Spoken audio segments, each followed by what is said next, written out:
Boa tarde.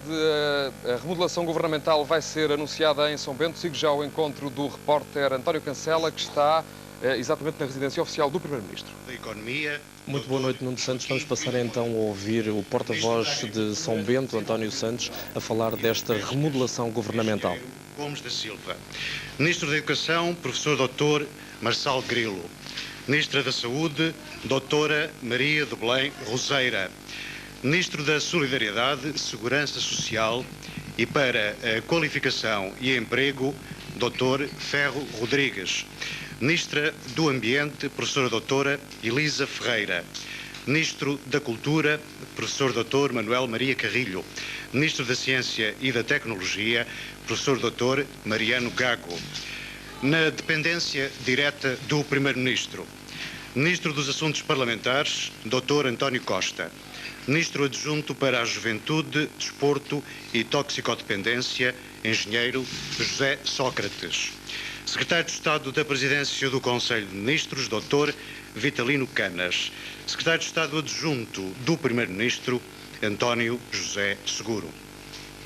O Primeiro-Ministro agradece, muito reconhecido, o contributo de grande lealdade e dedicação ao serviço do país e ao interesse nacional, prestado pelo Dr. António Vitorino, pelo Dr. Alberto Costa, pelo Dr. Augusto Mateus e pela professora Doutora Maria João Rodrigues.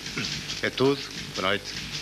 Aqui estão as palavras de António Santos a falar da mini remodelação governamental. A reter deste breve comunicado, cerca de 1 minuto e meio, 2 minutos, alguns nomes, os nomes que entram para Ministro da Economia, Pina Moura, depois a reter também a acumulação de pastas de Segurança Social, Solidariedade e Qualificação e Emprego, Ferro Rodrigues, depois também subida de António Costa até aqui, Secretário de Estado dos Assuntos Parlamentares, assumir a pasta do Ministério dos Assuntos Parlamentares, a criação de um novo Ministério, Ministro da Juventude, Desporto e Toxicodependência, aqui o Governo a dar ênfase muito particular a uma pasta e a um tema neste final de século que o Governo tem tido muita atenção, a juventude. José Sócrates sai da Secretaria de Estado do Ambiente para assumir este Ministério. Também mantém-se Vitalino Canas, Secretário de Estado da Presidência do Conselho de Ministros na dependência direta do Primeiro-Ministro António Guterres e, finalmente, Secretário de Estado Adjunto do Primeiro-Ministro António José Seguro, que era até há bem pouco tempo o Secretário de Estado da Juventude. É esta a remodelação governamental feita em tempo recorde, cerca de 72 horas após a demissão de António Vitorino. Uma pasta que será assumida, o Ministério da Defesa, ainda não referimos, por Veiga Simão. O regresso de um velho político, já foi Ministro da Educação no tempo de Marcelo Caetano, ocupou diversas pastas, foi Presidente do LENETI e aí está ele, depois de uma colaboração frutuosa nos Estados-Gerais do Partido Socialista e também na Comissão de Avaliação do Ensino Superior, a regressar ou a tomar conta de uma pasta que não era de todo esperada, Nuno Santos. Obrigado, António Cancela, em direto a partir da residência oficial do Primeiro-Ministro, ou seja, a partir do Palácio de São Bento, comigo em estúdio para uma primeira e muito rápida análise àquilo que decorre desta remodelação. Tenho o editor de Política Nacional da SIC, Ricardo Costa, e também o analista Paulo Portas. Ricardo, vale a pena ainda reter o essencial destas contas? Para já, uma remodelação mais ampla do que aquilo que se chegou a esperar, ou seja, não se tratou da simples substituição de António Vitorino. Não, é uma remodelação mais ampla. Eu penso que o Primeiro-Ministro quer mostrar com isto que não faz uma remodelação apenas por reação, mas também por ação, e tenta baralhar, sobretudo, e baralha muito, e dá de novo, vamos ver o que é que vai acontecer. No Ministério da Presidência há aqui uma subida fulgurante de José Sócrates, que era Secretário de Estado do Ambiente, e pensava-se que poderia substituir Elisa Ferreira numa possível remodelação, mas ele é transferido, enfim, para o chapéu de chuva do Primeiro-Ministro, António Guterres. Eu recordo que ele é de Castelo Branco, é da mesma distrital, é uma espécie de delfim político de António Guterres já há uns bons 6, 7 anos, quase 10, e é aqui uma subida fulgurante a Ministra Adjunto. Há também a subida de António José Seguro, que tinha tido um cargo apagadíssimo, que vai para o lugar de Pina Moura, é um lugar extraordinariamente importante no Governo. A subida de António Costa, isto também ainda dentro de toda a reorganização do Ministério da Presidência a assuntos parlamentares. A saída de Pina Moura de um lugar estratégico que trabalhava no mesmo edifício que o Primeiro-Ministro para o Ministério da Economia, onde vai substituir o seu pai espiritual da Faculdade de Economia, que era curiosamente Augusto Mateus. E Ferro Rodrigues, que é o ministro, enfim, por todos considerado mais eficaz deste governo, volta a abarcar as duas pastas, como era sempre antigamente nos governos anteriores, o Ministério do Emprego e o Ministério da Segurança Social. Depois aparece aqui, digamos, um OVNI, Veiga Simão, que eu ainda não consegui perceber como é que vai parar este governo.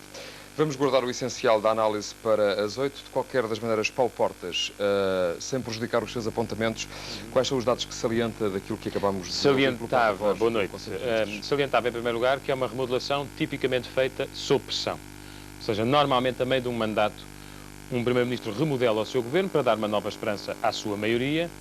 Esta remodelação foi feita por circunstâncias que o Primeiro-Ministro não controlou e manifestamente com o pessoal político que estava à disposição.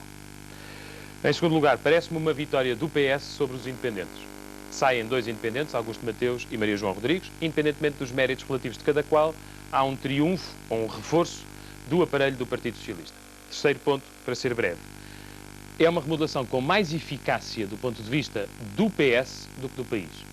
Porque não há nenhuma personalidade, embora sejam reforçadas as posições de 2 pesos pesados, Ferro Rodrigues e António Costa, dentro do governo, a verdade é que não há nenhuma personalidade com relevância, ou seja, com uma especial, que seja um fator de esperança ou de renovação ou de criação de expectativas para efeitos da opinião pública nacional. Muito obrigado. A primeira leitura do analista Paulo Portas, que regressa em direto às 8 no Jornal da Noite, onde lhe vamos dar conta destas movimentações anunciadas esta tarde, de alguma forma de surpresa. Todos os dados indicavam que Guterres só daria conta da remodelação no início da semana e entendia-se aqui por início da semana, terça ou quarta-feira. Posso acrescentar ainda um outro dado antes de fechar esta edição especial. Guterres vai encontrar-se amanhã ao meio-dia com Jorge Sampaio, mas já esta tarde falou por telefone com o Presidente da República. Boa noite, até já.